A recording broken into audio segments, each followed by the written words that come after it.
Wow, what a summer this has been. What a summer of like getting absolutely nowhere in my life and just ruminating endlessly on all the things that are wrong and taking these long walks around London, making lists of all the things that are wrong when everything should be right. Like, isn't this what I dreamed of? Isn't this what I hoped for?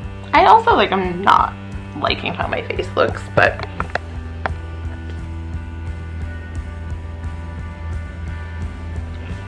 I have this theory that I've entered into my teenage rebellion phase at the age of 33, which is pretty annoying, basically, and I kind of wish it weren't happening. I should know by now what I'm doing. I should have an idea of where I'm going and be on a path that feels good and right, but I don't. So here we are. I just have become completely uninterested in doing any of the things that I have been told that I'm supposed to do, or any of the things that I have put myself on the trajectory in life to be doing. This is so terrible. But I feel like everyone goes through this, right? Like, everyone goes through this. Everyone probably has similar issues. So I wake up every day and I make a note of the time. I judge myself if it's later than 7 a.m. I make the same virtuous breakfast. And I think I'm supposed to feel a sort of calm domesticity, but day to day, I find myself just rocked back and forth in the gentle ebb and flow of motivation to change my life and then demotivation and more demotivation as the days stack on top of each other and nothing much happens. It's just like, I think all of this is context for why I ended up where I am, which is like, now I did the whole academic track. I graduated from high school, I went to college, I did a master's after college, I then did a PhD after the master's because, part of it was because I didn't know what else to do, and I just kind of like, if I keep doing academic programs, one of them has to stick, right? Yeah, none of them really did. And then I finished the PhD somehow, despite being actually the worst PhD student you could possibly imagine, and realizing actually really I don't think I am a serious academic after all. But I did manage to finish it against all odds. No, there were no odds against me except for my own psyche. It's so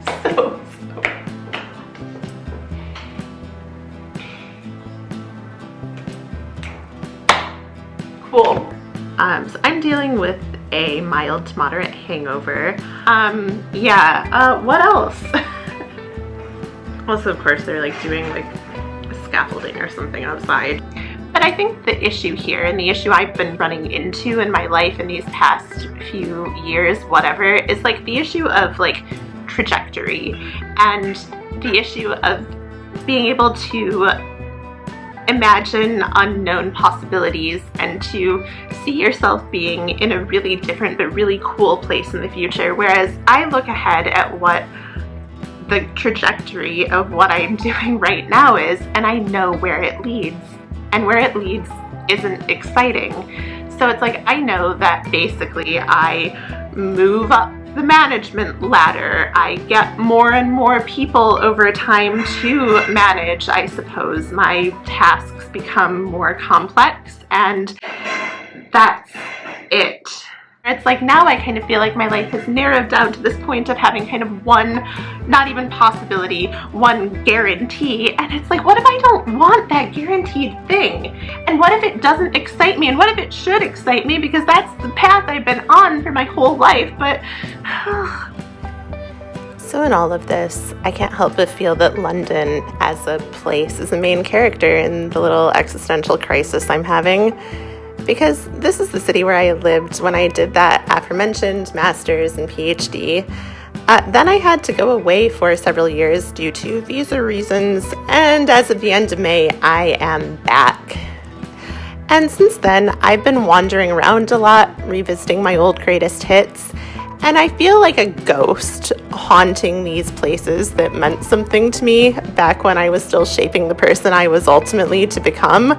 And I keep thinking, oh, I mean, too bad I was shaping the wrong person all along. I mean, yeah, it's like, it's good to be back here. It's good to be in London, back where I did spend like my early 20s and mid 20s and late 20s, like basically where I spent the entirety of my 20s. And so it's very imbued with this sense of past possibility.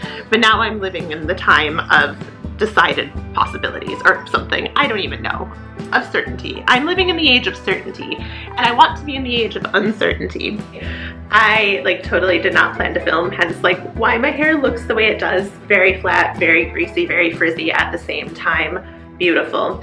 But I don't know, I just was like sitting here talking to myself, of course, like as you do. And I just started to come to this realization that like basically for the past like year or so, I've been on this journey, to use one of those words, of kind of trying to take my writing more seriously and to take myself seriously as someone who I guess wants to be a writer or something. I started off with writing all of these personal essays and kind of personal politicized essays that just did not work. Like, they didn't work in the sense that I didn't enjoy writing them in the slightest. Like, it was not fun. It was just like, okay, I feel like I just have to problematize and problematize and problematize. But now I feel like I've gotten to this point where I'm realizing what I want to write, and I'm almost starting to give myself permission. Oh, another one of those terms. I'm like, I mean, can you tell I've like gone down like some kind of like weird self-help therapy speak rabbit hole somehow, or I've just internalized it, like it's in the culture, I have imbibed it, but here we are. So anyway, I had this realization that I can be imaginative and creative, and I don't have to necessarily write completely about myself, and I don't have to write about social issues, and I can write characters who are not me, and I can write characters who are based on people I know but who are not really people I know. And I mean obviously obviously this is possible, but it just has been a long time coming, and I think that I'm starting to feel like I am breaking out of this like set of expectations that I placed on myself for like what it would take to be a serious writer. I don't have to write stuff that could be published in the Atlantic if I don't want to, and if that's not what I really want to do, and that's not what I enjoy writing. Like, I'm realizing like I like writing about emotions and relationships and people and their interactions, and it's so fun. I just so like want to do it. I want to do it so badly, and I just want to do something else, and I want to like do this. Oh god, I'm gonna do it again. I want to be true to myself. God, it's so bad. It's so bad the way I'm talking here, but it's true. It's true. This is cool. I like am doing this fun project like I don't know how to do. Yeah.